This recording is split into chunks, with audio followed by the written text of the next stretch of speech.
ओम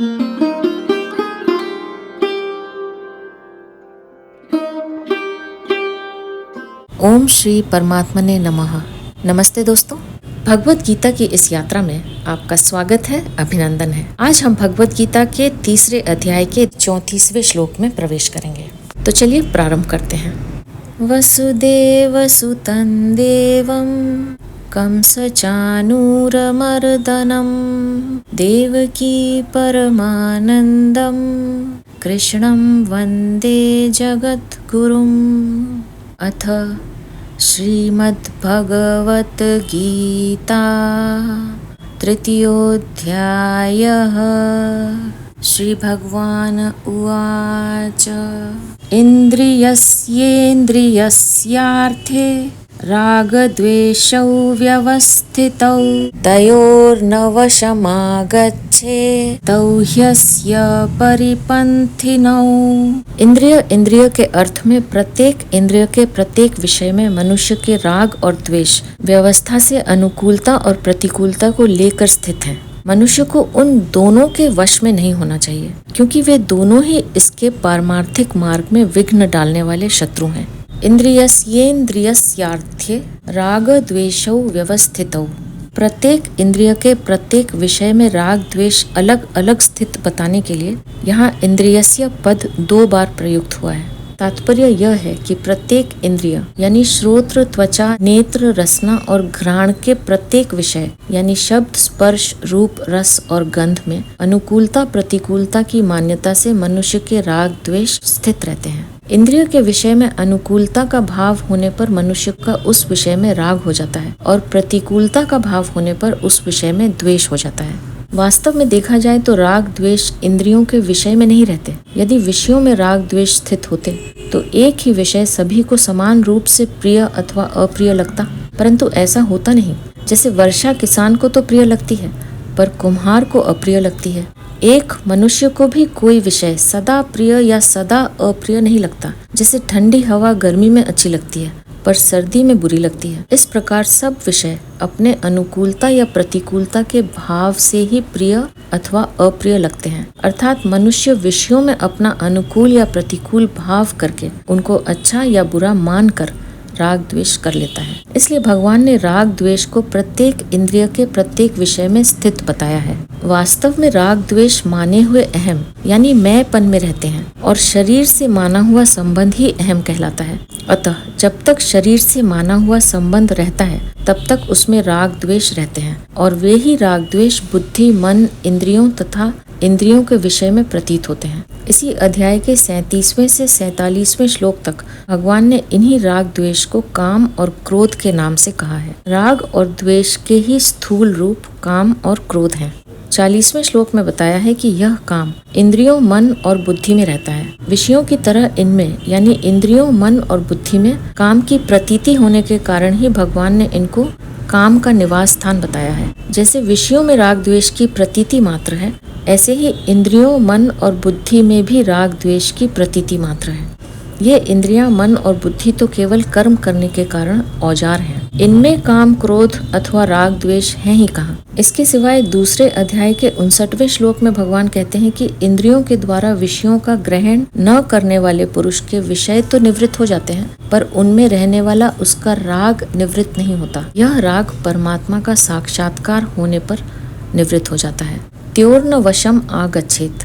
इन पदों से भगवान साधक को आश्वासन देते हैं कि राग द्वेष की वृत्ति उत्पन्न होने पर उसे साधन और साध्य से कभी निराश नहीं होना चाहिए, अपितु राग द्वेष की वृत्ति के वशीभूत होकर उसे किसी कार्य में प्रवृत्त अथवा निवृत्त नहीं होना चाहिए। कर्मों में प्रवृत्ति या निवृत्ति शास्त्र के अनुसार ही होनी चाहिए। गीता 16वें अध्याय का 24वां श्लोक। यदि राग द्वेष को लेकर ही साधक की कर्मों में प्रवृत्ति या निवृत्ति होती है तो इसका तात्पर्य यह होता है कि साधक राग द्वेष के वश में हो गया है। राग पूर्वक प्रवृत्ति या निवृत्ति होने से राग पुष्ट होता है और द्वेष पूर्वक प्रवृत्ति या निवृत्ति होने से द्वेष पुष्ट होता है। इस प्रकार राग द्वेष पुष्ट होने के फलस्वरूप पतन ही होता है।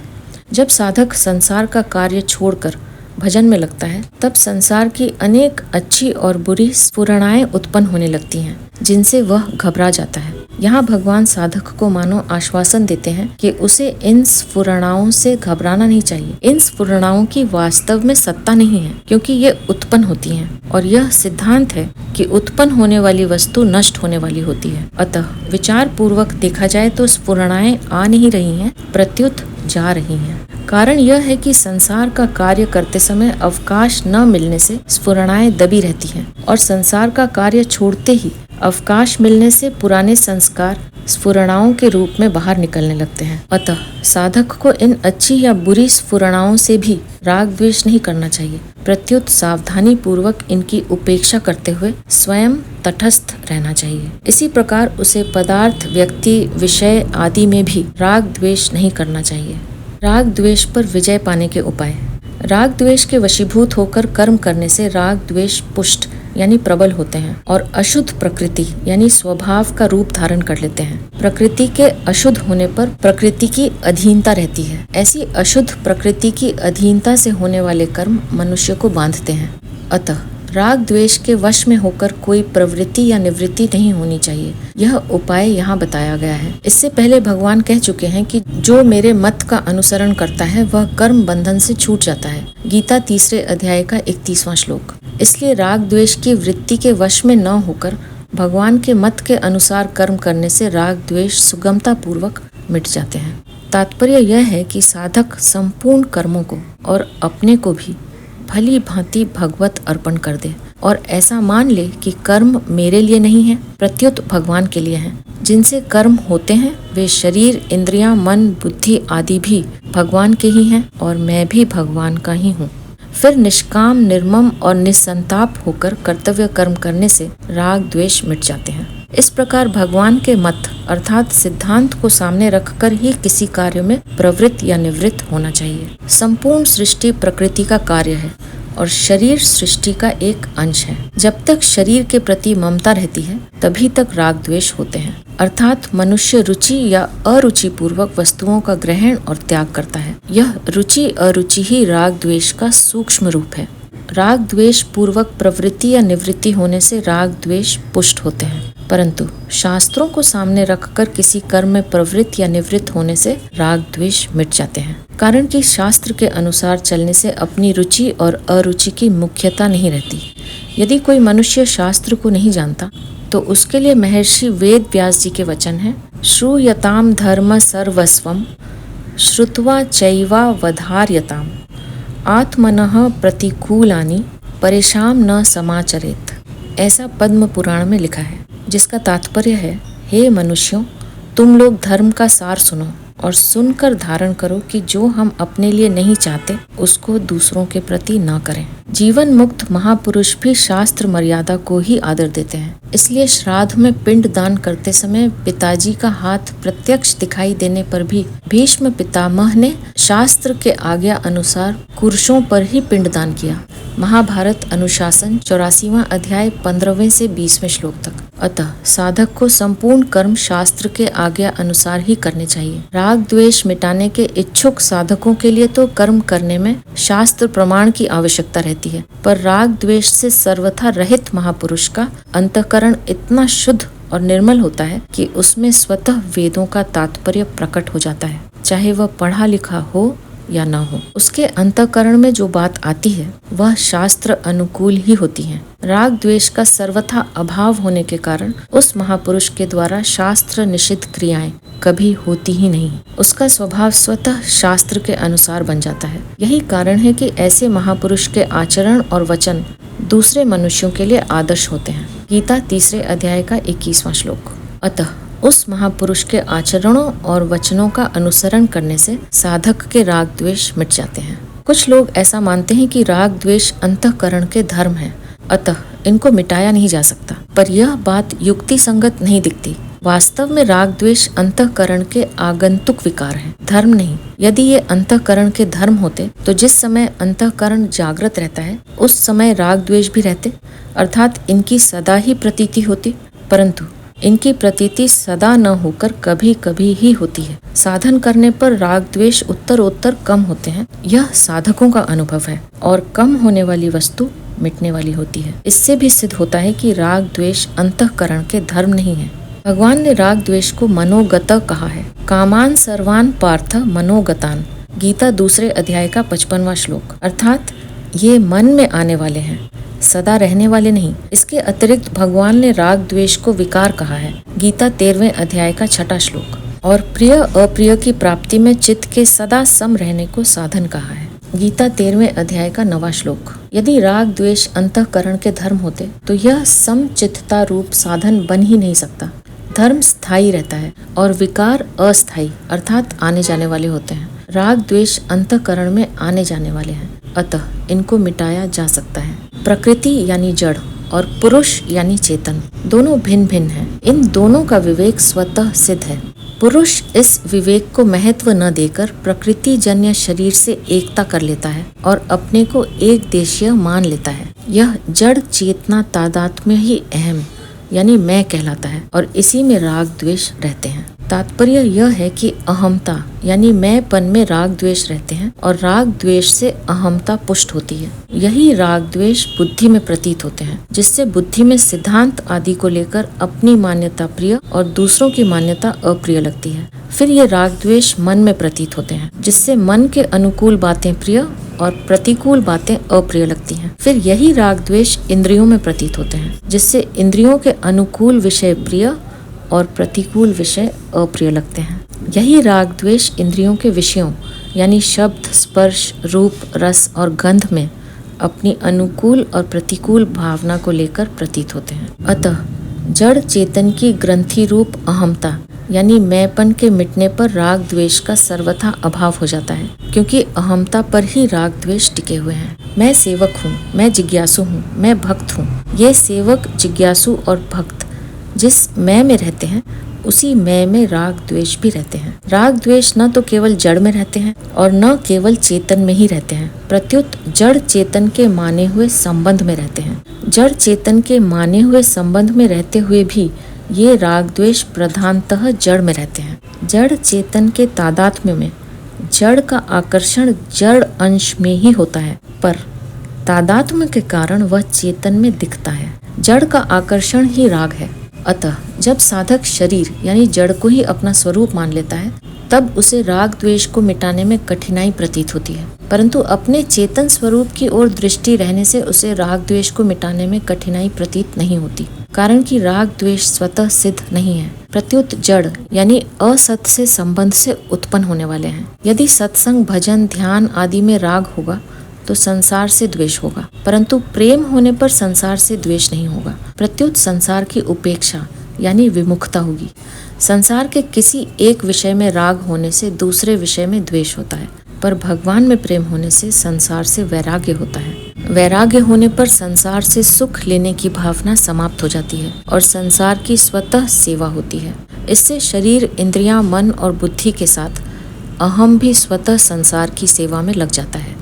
परिणाम स्वरूप शरीर आदि के साथ साथ अहम से भी संबंध विच्छेद होने पर उसमें रहने वाले राग द्वेष सर्वथा नष्ट हो जाते हैं। मनुष्य की क्रियाएं स्वभाव अथवा सिद्धांत को लेकर होती हैं। केवल आध्यात्मिक उन्नति के लिए कर्म करना सिद्धांत को लेकर कर्म करना है। स्वभाव 2 प्रकार का होता है, एक राग द्वेष रहित यानी शुद्ध और दूसरा राग द्वेष युक्त यानी अशुद्ध। स्वभाव को मिटा तो नहीं सकते, परंतु उसे शुद्ध अर्थात राग द्वेष रहित अवश्य बना सकते हैं। जैसे गंगा गंगोत्री से निकलती है।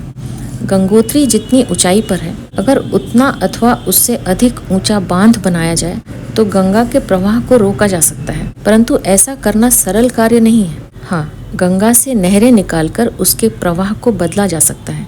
इसी प्रकार स्वाभाविक कर्मों के प्रवाह को मिटा तो नहीं सकते, पर उसको बदल सकते हैं, अर्थात उसको राग द्वेष रहित बना सकते हैं। यह गीता का मार्मिक सिद्धांत है। राग द्वेष को लेकर क्रियाएं होती हैं, उनमें प्रवृत्ति और निवृत्ति उतनी बाधक नहीं है जितनी कि राग द्वेष बाधक है। इसलिए भगवान ने राग द्वेष का त्याग करने वाले को ही सच्चा त्यागी कहा है। गीता 18वें अध्याय का 10वां श्लोक। राग द्वेष की ओर प्रायः साधक का ध्यान नहीं जाता, इसलिए उसकी प्रवृत्ति और निवृत्ति राग द्वेष पूर्वक होती है। अतः राग द्वेष से रहित होने के लिए साधक को सिद्धांत सामने रखकर ही समस्त क्रियाएं करनी चाहिए। फिर उसका स्वभाव स्वतः सिद्धांत के अनुरूप और शुद्ध बन जाएगा। राग द्वेष युक्त स्फुरण के उत्पन्न होने पर उसके अनुसार कर्म करने से राग द्वेष पुष्ट होते हैं और उसके अनुसार कर्म न करके सिद्धांत के अनुसार कर्म करने से राग द्वेष मिट जाते हैं। मन की शुभ और अशुभ स्फुरणाओं में राग द्वेष नहीं होने चाहिए। साधक को चाहिए कि वह मन में होने वाली स्फुरणाओं को स्वयं में न मानकर उनसे किसी भी प्रकार संबंध न जोड़े, उनका न समर्थन करे न विरोध करे। यदि साधक राग द्वेष को दूर करने में अपने को असमर्थ पाता है तो उसे सर्व समर्थ परम सुहृद प्रभु की शरण में चले जाना चाहिए। फिर प्रभु की कृपा से उसके राग द्वेष दूर हो जाते हैं। गीता 7वें अध्याय का 14वां श्लोक। और वह परम शांति को प्राप्त हो जाता है। गीता 18वें अध्याय का 62वां श्लोक। माने हुए अहम सहित शरीर, इंद्रियां, मन, बुद्धि, प्राण और सांसारिक पदार्थ सब के सब भगवान के ही हैं। ऐसा मानना ही भगवान के शरण होना है। फिर भगवान की प्रसन्नता के लिए भगवान की दी हुई सामग्री से भगवान के ही जनों की केवल सेवा कर देनी है और बदले में अपने लिए कुछ नहीं चाहना है। बदले में कुछ भी चाहने से जड़ के साथ संबंध बना रहता है। निष्काम भाव पूर्वक संसार की सेवा करना राग द्वेष को मिटाने का अचूक उपाय है। अपने पास स्थूल, सूक्ष्म और कारण शरीर से लेकर माने हुए अहम तक जो कुछ है उसे संसार की ही सेवा में लगा देना है, कारण कि ये सब पदार्थ तत्वतः संसार से अभिन्न है। इनको संसार से भिन्न यानी अपना मानना ही बंधन है। स्थूल शरीर से क्रियाओं और पदार्थों का सुख, सूक्ष्म शरीर से चिंतन का सुख और कारण शरीर से स्थिरता का सुख नहीं लेना चाहिए। वास्तव में मनुष्य शरीर अपने सुख के लिए है ही नहीं। यही तन कर फल विषय न भाई। मानस 7:44-1। दूसरी बात, जिन शरीर, इंद्रियों, मन, बुद्धि, पदार्थ आदि से सेवा होती है वे सब संसार के ही अंश हैं। जब संसार ही अपना नहीं तो फिर उसका अंश अपना कैसे हो सकता है। इन शरीर आदि पदार्थों को अपना मानने से सच्ची सेवा हो ही नहीं सकती, क्योंकि इससे ममता और स्वार्थ भाव उत्पन्न हो जाता है। इसलिए इन पदार्थों को उसी के मानने चाहिए जिसकी सेवा की जाए। जैसे भक्त पदार्थों को भगवान का ही मानकर भगवान के अर्पण करता है। त्वदीयम वस्तु गोविंद तुभ्यमेव समर्पये। ऐसे ही कर्मयोगी पदार्थों को संसार का मानकर संसार को अर्पण करता है। सेवा संबंधी मार्मिक बात, सेवा वही कर सकता है जो अपने लिए कभी कुछ नहीं चाहता। सेवा करने के लिए धन आदि पदार्थों की चाह तो कामना है ही, सेवा करने की चाह भी कामना ही है, क्योंकि सेवा की चाह होने से ही धन आदि पदार्थों की कामना होती है। इसलिए अवसर प्राप्त हो और योग्यता हो तो सेवा कर देनी चाहिए, पर सेवा की कामना नहीं करनी चाहिए। दूसरों को सुख पहुंचाकर सुखी होना, मेरे द्वारा लोगों को सुख मिलता है, ऐसा भाव करना, सेवा के बदले में किंचित भी मान बढ़ाई चाहना और मान बढ़ाई मिलने पर राजी होना वास्तव में भोग है, सेवा नहीं। कारण कि ऐसा करने से सेवा सुख भोग में परिणत हो जाती है, अर्थात सेवा अपने सुख के लिए हो जाती है। अगर सेवा करने में थोड़ा भी सुख लिया जाए तो वह सुख धन आदि पदार्थों में महत्व बुद्धि पैदा कर देता है, जिससे क्रमशः ममता और कामना की उत्पत्ति होती है। मैं किसी को कुछ देता हूँ ऐसा जिसका भाव है, उसे यह बात समझ में नहीं आती तथा कोई उसे आसानी से समझा भी नहीं सकता कि सेवा में लगने वाले पदार्थ उसी के हैं जिसकी सेवा की जाती है। उसी की वस्तु उसे ही दे दी तो फिर बदले में कुछ चाहने का हमें अधिकार ही क्या है। उसी की धरोहर उसी को देने में एहसान कैसा। अपने हाथों से अपना मुख धोने पर बदले में क्या हम कुछ चाहते हैं। यहाँ शंका हो सकती है कि सेवा तो धन आदि वस्तुओं के द्वारा ही होती है, वस्तुओं के बिना सेवा कैसे हो सकती है। अतः सेवा करने के लिए भी वस्तुओं की चाह न करने से क्या तात्पर्य है। इसका समाधान यह है कि स्थूल वस्तुओं से सेवा करना तो बहुत स्थूल बात है। वास्तव में सेवा भाव है, कर्म नहीं। कर्म से बंधन होता है और सेवा से मुक्ति होती है। सेवा का भाव होने से अपने पास जो वस्तुएं हैं वे स्वतः सेवा में लगती हैं। भाव होने से अपने पास जितनी वस्तुएं हैं उन्हीं से पूर्ण सेवा हो जाती है। इसलिए वस्तुओं को चाहने की आवश्यकता ही नहीं है। वास्तविक सेवा वस्तुओं में महत्व बुद्धि न रहने से ही हो सकती है। स्थूल वस्तुओं से भी वही सेवा कर सकता है जिसकी वस्तुओं में महत्व बुद्धि नहीं है। वस्तुओं में महत्व बुद्धि रखते हुए सेवा करने से सेवा का अभिमान आ जाता है, जब तक अंतःकरण में वस्तुओं का महत्व रहता है तब तक सेवक में भोग बुद्धि रहती ही है, चाहे कोई जाने या न जाने। वास्तव में सेवा भाव से होती है, वस्तुओं से नहीं। वस्तुओं से कर्म होते हैं, सेवा नहीं। अतः वस्तुओं को दे देना ही सेवा नहीं है। वस्तुएं तो दुकानदार भी देता है, लेने का भाव रहने से उससे पुण्य नहीं होता। ऐसे ही प्रजा राजा को कर रूप से धन देती है, पर वह दान नहीं होता। किसी को जल पिलाने पर मैंने उसे जल पिलाया तभी वह सुखी हुआ, ऐसे भाव का रहना दुकानदारी है। हम मान बढ़ाई नहीं चाहते, पर जल पिलाने से पुण्य होगा अथवा दान करने से पुण्य होगा, ऐसा भाव रहने पर भी फल के साथ संबंध होने के कारण अंतःकरण में जल धन आदि वस्तुओं का महत्व अंकित हो जाता है। वस्तुओं का महत्व अंकित होने पर फिर वास्तविक सेवा नहीं होती। प्रत्युत लेने का भाव रहने से असत के साथ संबंध बना रहता है, चाहे जाने या न जाने। इसलिए वस्तुओं को दूसरों की सेवा में लगाकर दान पुण्य नहीं करना है, प्रत्युत उन वस्तुओं से अपना संबंध तोड़ना है। हमारे द्वारा वस्तु उसी को मिल सकती है जिसका उस वस्तु पर अधिकार है, अर्थात वास्तव में जिसकी वह वस्तु है, उसे वस्तु देने से हमारा ऋण उतरता है। यदि दूसरे को किसी वस्तु की हमसे अधिक आवश्यकता यानी भूख है, तो उस वस्तु का वही अधिकारी है। दूसरा अपने अधिकार यानी हक की ही वस्तु लेता है, हमारे अधिकार की वस्तु दूसरा ले ही नहीं सकता। एक बात खास ध्यान देने की है कि सच्चे हृदय से दूसरों की सेवा करने से जिसकी वह सेवा करता है, उस सेव्य के हृदय में भी सेवा भाव जागृत होता है। यह नियम है। सच्चे हृदय से सेवा करने वाला मनुष्य स्थूल दृष्टि से तो पदार्थों को सेव्य की सेवा में लगाता है, पर सूक्ष्म दृष्टि से देखा जाए तो वह सेव्य के हृदय में सेवा भाव जागृत करता है। यदि सेव्य के हृदय में सेवा भाव जागृत न हो तो साधक को समझ लेना चाहिए कि सेवा करने में कोई त्रुटि यानी अपने लिए कुछ पाने या लेने की इच्छा है। अतः साधक को इस विषय में विशेष सावधानी रखते हुए ही दूसरों की सेवा करनी चाहिए और अपनी त्रुटियों को खोजकर निकाल देना चाहिए। दूसरे मुझे अच्छा कहें, ऐसा भाव सेवा में बिल्कुल नहीं रखना चाहिए। ऐसा भाव आते ही उसे तुरंत मिटा देना चाहिए, क्योंकि यह भाव अभिमान को बढ़ाने वाला है। प्रत्येक साधक के लिए संसार केवल कर्तव्य पालन का क्षेत्र है, सुखी दुखी होने का क्षेत्र नहीं।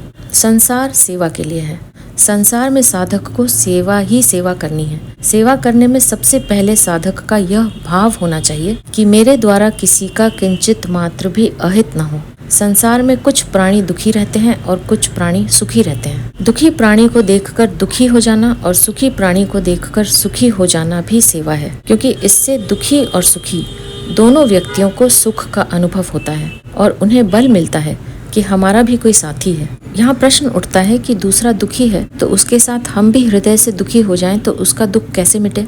इसका उत्तर है कि उससे प्रेम पूर्वक बात करें और सुनें। उससे कहें कि प्रतिकूल परिस्थिति आने पर घबराना नहीं चाहिए। ऐसी परिस्थिति तो भगवान राम एवं राजा नल, हरिश्चंद्र आदि अनेक बड़े बड़े पुरुषों पर भी आई है। आजकल तो अनेक लोग तुम्हारे से भी ज्यादा दुखी हैं। हमारे लायक कोई काम हो तो कहना आदि ऐसी बातों से वह राजी हो जाएगा। ऐसे ही सुखी व्यक्ति से मिलकर हम भी हृदय से सुखी हो जाएं कि बहुत अच्छा हुआ, तो वह राजी हो जाएगा। इस प्रकार हम दुखी और सुखी दोनों व्यक्तियों की सेवा कर सकते हैं। दूसरे के दुख और सुख दोनों में सहमत होकर हम दूसरों को सुख पहुंचा सकते हैं। केवल दूसरों के हित का भाव निरंतर रहने की आवश्यकता है। जो दूसरों के दुख से दुखी और दूसरों के सुख से सुखी होते हैं, वे संत होते हैं। गोस्वामी तुलसीदास जी महाराज ने संतों के लक्षणों में कहा है, पर दुख दुख सुख सुख देखे पर। मानस 7:38-1। यहाँ शंका होती है कि यदि हम दूसरों के दुख से दुखी होने लगे तो फिर हमारा दुख कभी मिटेगा ही नहीं, क्योंकि संसार में दुखी तो मिलते ही रहेंगे। इसका समाधान यह है कि जैसे हमारे ऊपर कोई दुख आने से हम उसे दूर करने की चेष्टा करते हैं, ऐसे ही दूसरे को दुखी देखकर अपनी शक्ति के अनुसार उसका दुख दूर करने की चेष्टा होनी चाहिए। उसका दुख दूर करने की सच्ची भावना होनी चाहिए। अतः दूसरे के दुख में दुखी होने का तात्पर्य उसके दुख को दूर करने का भाव तथा चेष्टा करने में है, जिससे हमें प्रसन्नता ही होगी, दुख नहीं। दूसरे के दुख से दुखी होने पर हमारे पास शक्ति, योग्यता, पदार्थ आदि जो कुछ भी है, वह सब स्वतः दूसरे का दुख दूर करने में लग जाएगा। दुखी व्यक्ति को सुखी बना देना तो हमारे हाथ की बात नहीं है, पर उसका दुख दूर करने के लिए अपनी सुख सामग्री को उसकी सेवा में लगा देना हमारे हाथ की बात है। सुख सामग्री के त्याग से तत्काल शांति की प्राप्ति होती है। सेवा करने का अर्थ है सुख पहुंचाना।